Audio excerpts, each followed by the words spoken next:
Assalamualaikum warahmatullahi wabarakatuh.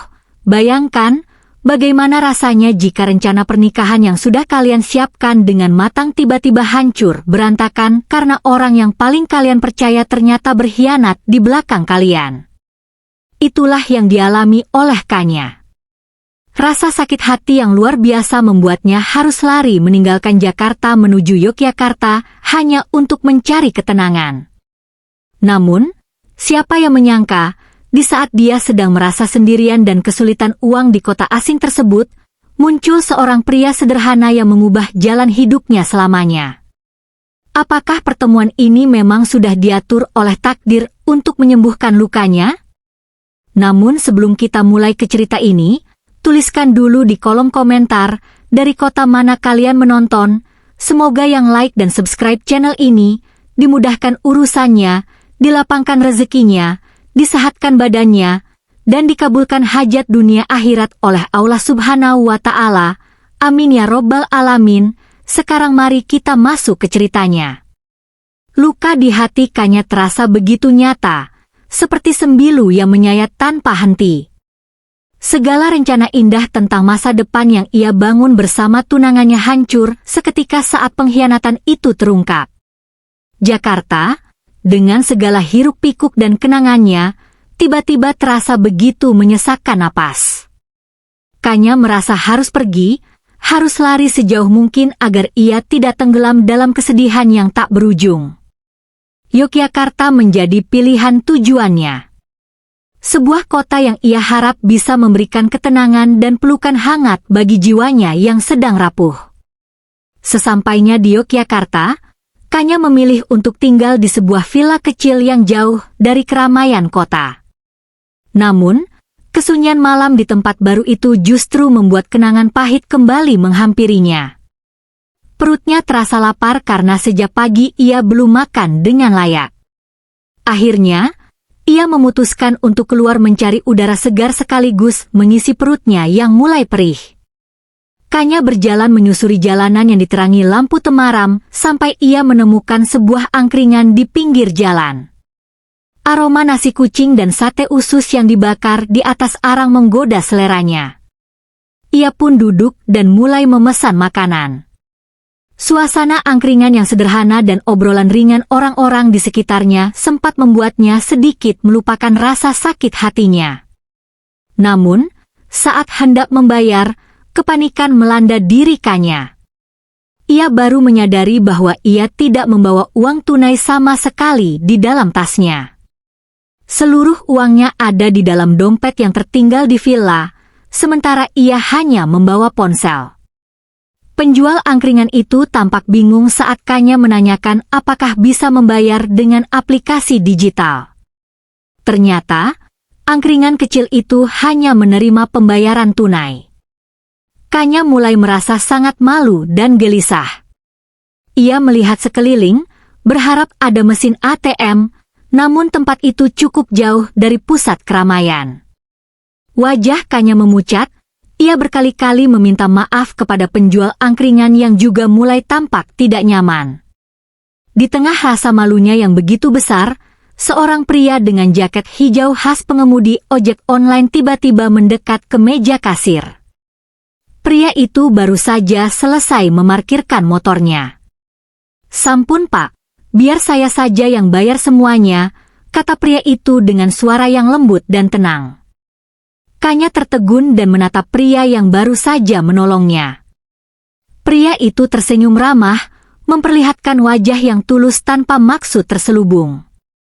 Kanya merasa sangat tidak enak hati dan mencoba menolak, namun pria itu bersikeras bahwa ia hanya ingin membantu sesama yang sedang kesulitan. Pria itu memperkenalkan namanya sebagai Agus. Kanya merasa sedikit lega, namun rasa bersalah tetap menyelimuti pikirannya. Ia berjanji akan mengganti uang tersebut sesegera mungkin. Agus hanya tertawa kecil dan mengatakan bahwa itu bukan masalah besar. Baginya, membantu orang yang sedang bingung adalah hal yang biasa ia lakukan sehari-hari di jalanan. Belum sempat Kanya berterima kasih lebih lanjut, langit yang tadinya hanya mendung tiba-tiba menumpahkan hujan yang sangat deras.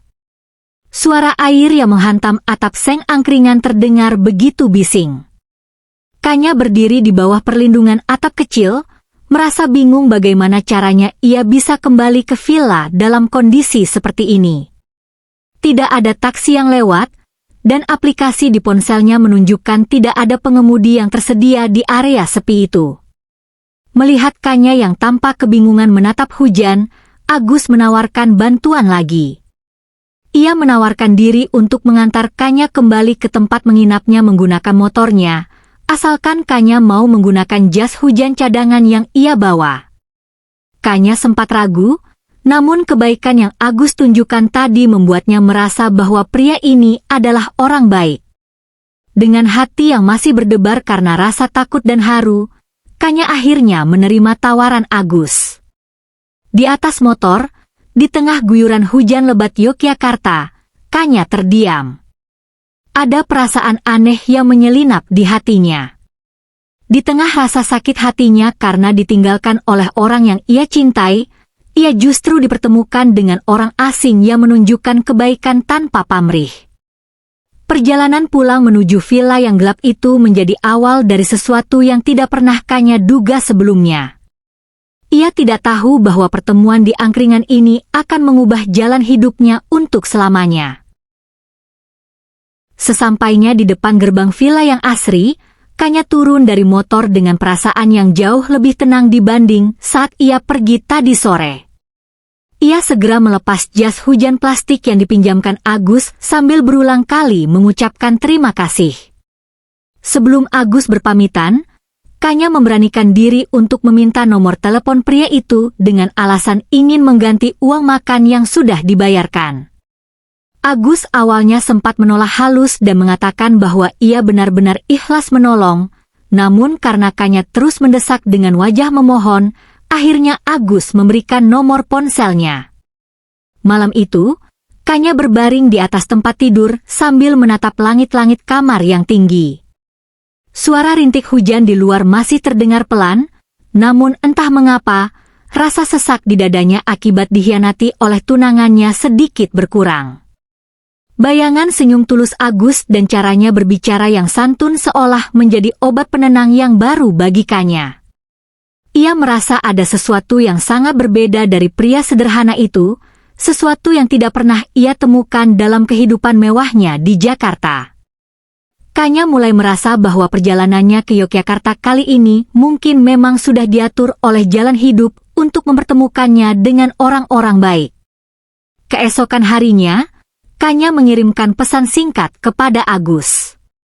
Ia mengajak Agus untuk bertemu lagi, namun kali ini bukan hanya untuk mengganti uang, melainkan meminta Agus untuk menemaninya berkeliling Yogyakarta. Kanya merasa bosan jika hanya berdiam diri di villa dan ia yakin Agus tahu tempat-tempat menarik yang tidak ada di dalam buku panduan wisata.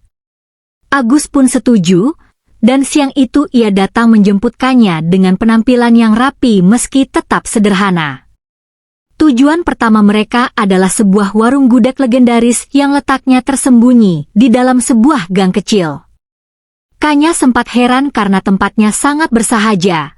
Namun saat mencicipi sesuap nasi dengan nangka muda yang manis dan gurih itu, ia langsung jatuh cinta pada rasanya. Di sela-sela makan siang, Agus bercerita banyak hal tentang sejarah kuliner tersebut. Tidak ada nada pamer dalam bicaranya, hanya ada semangat seorang warga lokal yang sangat mencintai tanah kelahirannya. Kanya menyimak dengan penuh rasa kagum, merasa sangat dihargai sebagai teman bicara. Perjalanan berlanjut ke area pemukiman di mana dinding-dinding rumah warga dipenuhi oleh mural atau lukisan dinding yang sangat indah dan artistik. Agus mengajak Kanya masuk menyusuri gang-gang sempit yang sangat bersih. Sambil berjalan kaki berdua, Agus menjelaskan makna di balik setiap lukisan yang mereka temui. Kanya merasa sangat nyaman.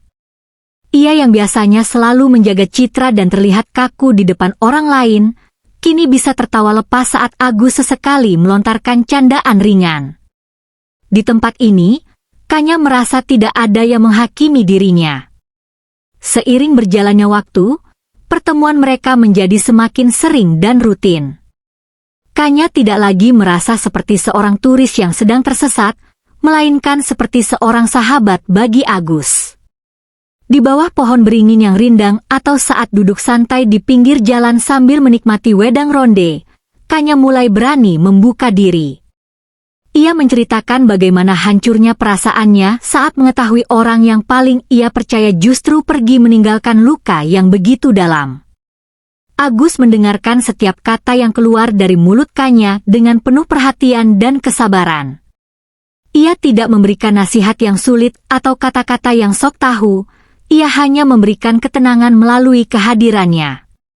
Agus seringkali mengingatkan Kanya bahwa setiap kejadian dalam hidup pasti ada hikmahnya, dan mungkin saja Allah sedang menyiapkan sesuatu yang jauh lebih baik di depan sana. Mendengar kata-kata itu, hati Kanya merasa sangat sejuk. Ia merasa bahwa di Yogyakarta, bersama pria yang awalnya asing ini, ia telah menemukan kembali jati dirinya yang sempat hilang karena patah hati. Kanya mulai menyadari bahwa kenyamanan yang ia rasakan bukan karena tempat-tempat indah yang mereka kunjungi, melainkan karena sosok Agus yang bisa menerimanya apa adanya. Kanya mulai merasa bahwa ia tidak perlu lagi memakai topeng atau bersikap sempurna untuk disukai. Di depan Agus, ia bisa menjadi Kanya yang asli, yang bisa terlihat sedih, bisa merasa lapar, dan bisa tertawa tanpa ada beban sedikit pun.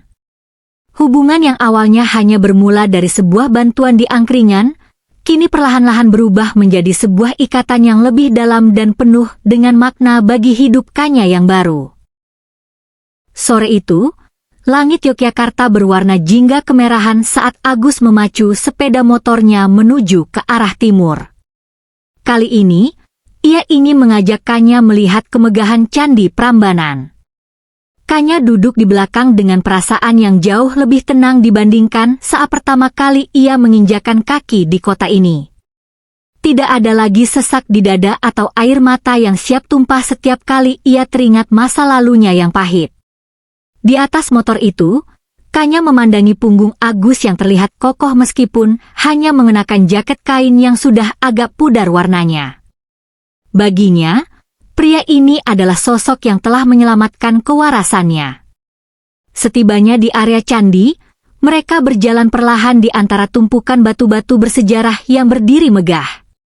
Udara sore terasa sangat sejuk, dan suara burung-burung yang kembali ke sarang menciptakan suasana yang sangat damai.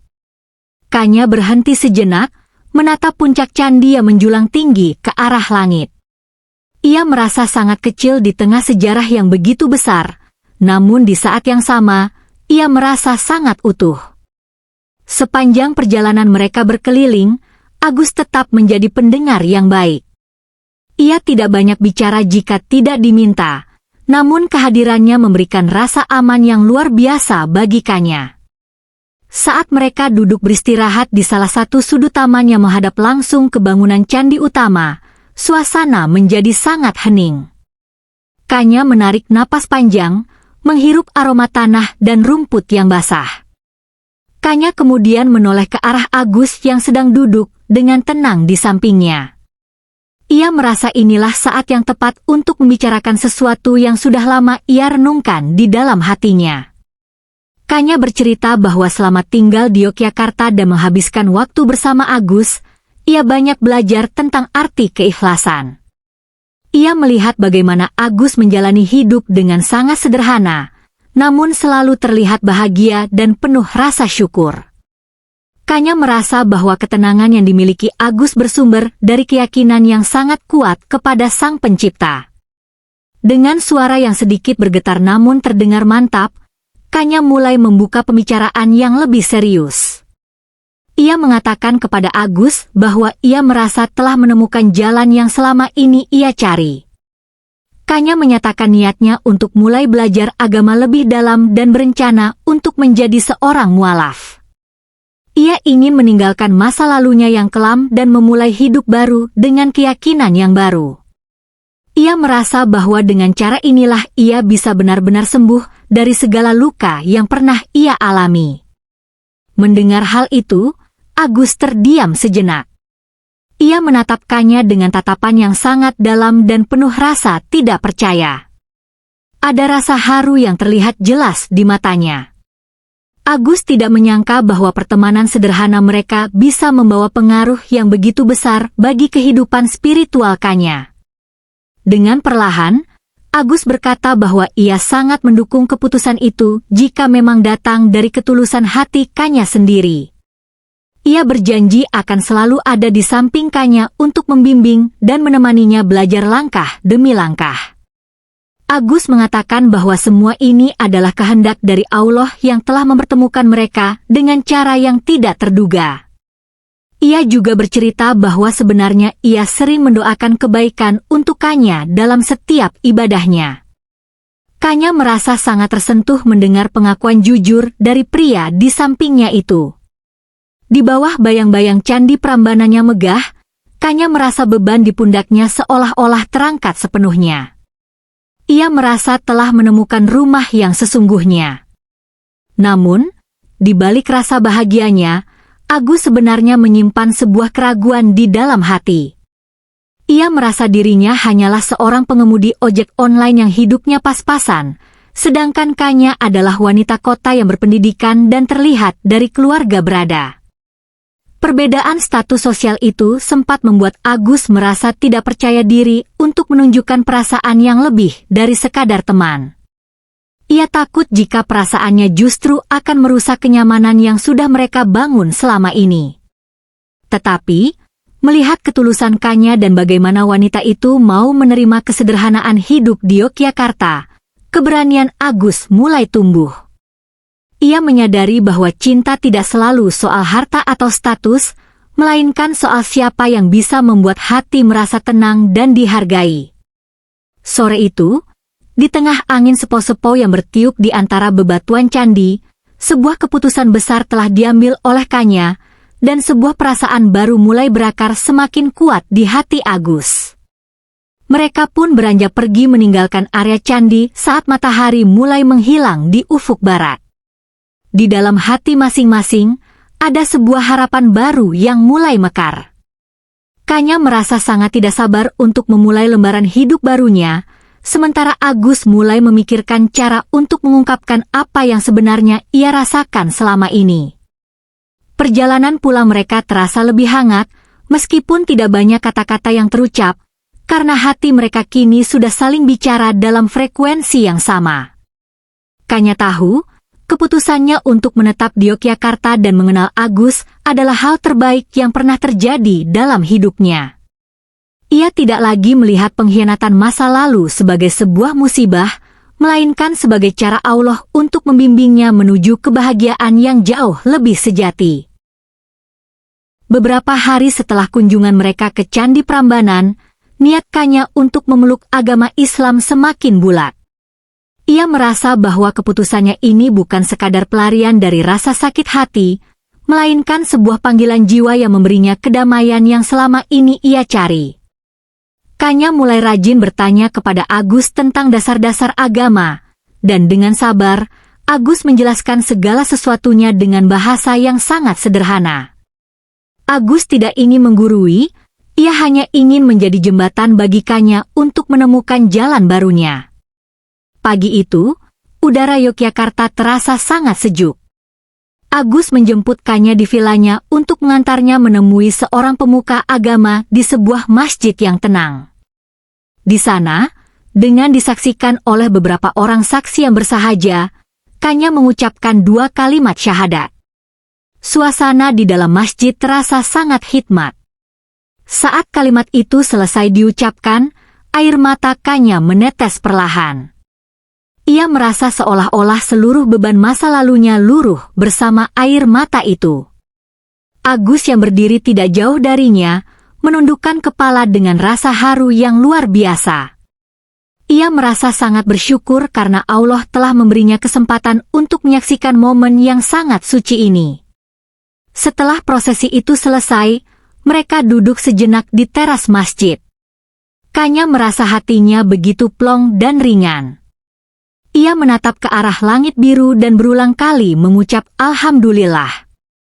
hidupnya kini terasa memiliki arah yang lebih jelas. Kanya menyadari bahwa kehadirannya di kota ini bukan sekadar kebetulan, melainkan bagian dari rencana besar Allah untuk menyembuhkan lukanya. Agus kemudian mengajak Kanya untuk makan siang di sebuah warung sederhana di pinggir sawah. Di sana, mereka menikmati hidangan sayur lodeh dan tempe goreng yang masih hangat. Sambil menikmati semilir angin, pembicaraan mereka menjadi lebih mendalam. Agus merasa inilah saatnya ia harus jujur dengan perasaannya, meskipun rasa tidak percaya diri masih sering muncul di benaknya. Ia melihat Kanya dengan pandangan yang penuh rasa hormat. Baginya, Kanya bukan hanya wanita yang cantik secara fisik, tapi juga memiliki kekayaan hati yang luar biasa. Sore harinya, mereka pergi ke sebuah bukit di daerah Mangunan untuk melihat pemandangan kota dari ketinggian. Saat matahari mulai meredup dan lampu-lampu kota mulai menyala di kejauhan, suasana menjadi semakin hening. Agus menarik napas panjang, mencoba mengumpulkan keberanian yang sudah lama ia simpan. Ia menatap Kanya yang sedang asyik memandang kerlip lampu di bawah sana. "Kanya, ada sesuatu yang ingin saya sampaikan," ujar Agus dengan suara yang sedikit bergetar. Kanya menoleh dan menatap Agus dengan tatapan lembut, seolah memberikan ruang bagi pria itu untuk berbicara. Agus melanjutkan kata-katanya dengan perlahan. Ia mengatakan bahwa ia menyadari siapa dirinya. Ia hanyalah seorang pria biasa, seorang pengemudi ojek online yang tidak punya banyak harta. Ia sempat merasa takut jika perasaannya ini hanya akan menjadi beban bagi Kanya, atau bahkan membuat Kanya merasa tidak nyaman. Namun, Agus berkata bahwa ia tidak bisa lagi membohongi hatinya sendiri. Melihat bagaimana Kanya berjuang untuk sembuh dan bagaimana tulusnya Kanya dalam mengambil keputusan besar dalam hidupnya, membuat Agus merasa sangat kagum. Agus kemudian berkata dengan penuh kesungguhan bahwa ia mencintai Kanya. Ia ingin mendampingi Kanya, bukan hanya sebagai pemandu wisata, tapi sebagai teman hidup yang akan selalu menjaganya di Yogyakarta ini. Ia berjanji akan bekerja keras untuk membahagiakan Kanya, meskipun dalam kesederhanaan. Mendengar pengakuan itu, Kanya terdiam. Matanya berkaca-kaca menatap Agus. Ia tidak menyangka bahwa pria yang selama ini membantunya dengan tanpa pamrih ternyata menyimpan perasaan yang begitu dalam. Kanya meraih tangan Agus dan menggenggamnya erat. Baginya, status sosial Agus sama sekali tidak penting. Ia sudah pernah mencintai orang yang punya status dan harta, namun akhirnya ia dikhianati dengan sangat kejam. Di mata Kanya, Agus adalah pria paling kaya karena memiliki ketulusan dan tanggung jawab yang tidak pernah ia temukan sebelumnya. Kanya tersenyum manis di tengah rintik air mata bahagianya. Ia mengatakan bahwa ia juga merasakan hal yang sama. Ia merasa tenang dan aman setiap kali berada di dekat Agus. Baginya, cinta Agus adalah hadiah terindah yang ia terima setelah melalui badai pengkhianatan yang begitu besar. Sore itu, di atas bukit yang tenang, mereka berdua saling mengikat janji di dalam hati. Tidak ada kemewahan, hanya ada dua hati yang saling menerima apa adanya. Keberanian Agus untuk jujur telah membuka pintu masa depan yang baru bagi mereka berdua, sebuah masa depan yang dibangun di atas landasan iman dan kasih sayang yang tulus. Setelah momen indah di Bukit Mangunan itu, hari-hari Kanya terasa jauh lebih ringan. Beban masa lalu yang selama ini menghimpit dadanya seolah menguap, digantikan oleh harapan baru yang ia temukan di Yogyakarta.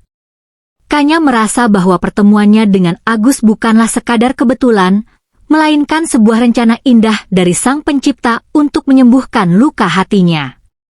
Kanya mulai memantapkan hatinya untuk melangkah ke tahap yang lebih serius, baik dalam hubungannya dengan Agus maupun dalam perjalanan spiritualnya. Ia mulai belajar lebih dalam tentang keyakinan barunya.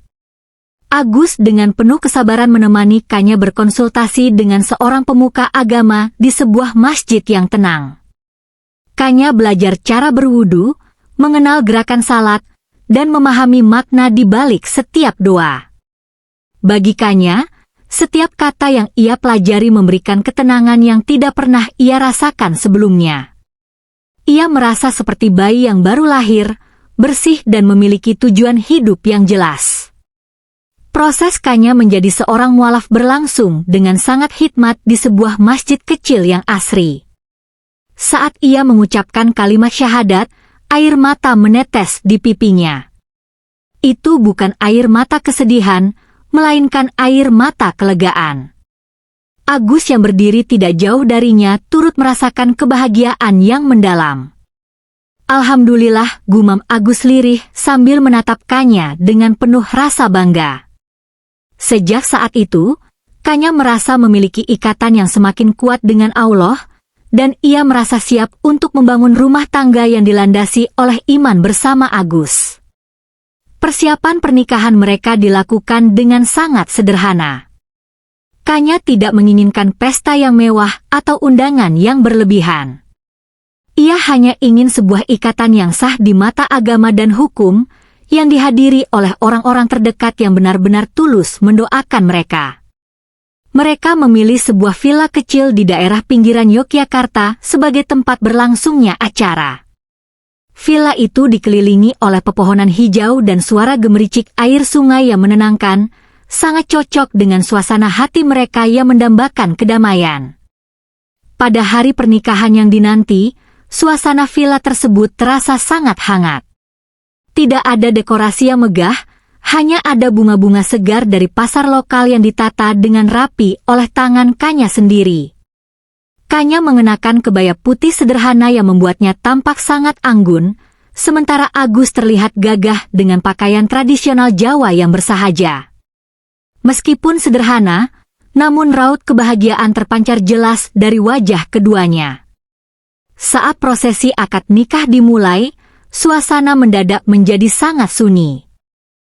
Hanya terdengar suara burung-burung berkicau di kejauhan. Dengan suara yang tegas dan mantap, Agus mengucapkan janji sucinya di depan penghulu dan para saksi. Di saat kata sah terdengar, Kanya merasakan sebuah getaran hebat di hatinya. Ia kini resmi menjadi istri dari pria yang dulu menolongnya di pinggir jalan saat ia sedang kebingungan. Pria yang tidak melihatnya dari harta atau status, melainkan dari ketulusan hati. Setelah acara akad nikah selesai, mereka mengadakan jamuan makan kecil dengan menu masakan khas Yogyakarta yang dulu pernah Agus perkenalkan kepadanya. Ada gudeg, tempe bacem, dan sambal goreng krecek yang aromanya memenuhi ruangan.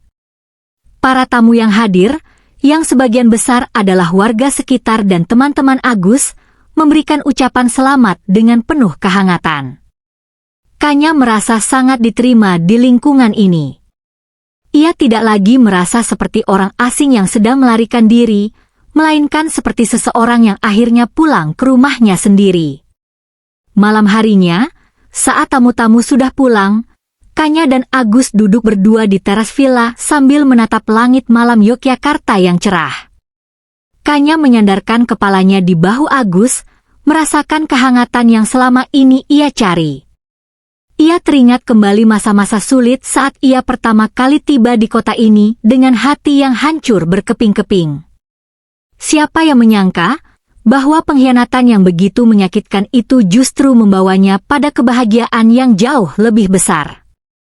Terima kasih ya Mas, sudah menemani aku sampai di titik ini, bisik Kanya pelan. Agus menggenggam tangan Kanya dengan erat dan mengecup kening istrinya itu. Ini semua sudah jalan dari Allah, Kanya. Mas hanya menjalankan amanah untuk menjagamu, jawab Agus dengan suara rendah yang menenangkan. Kanya tersenyum, ia merasa sangat bersyukur.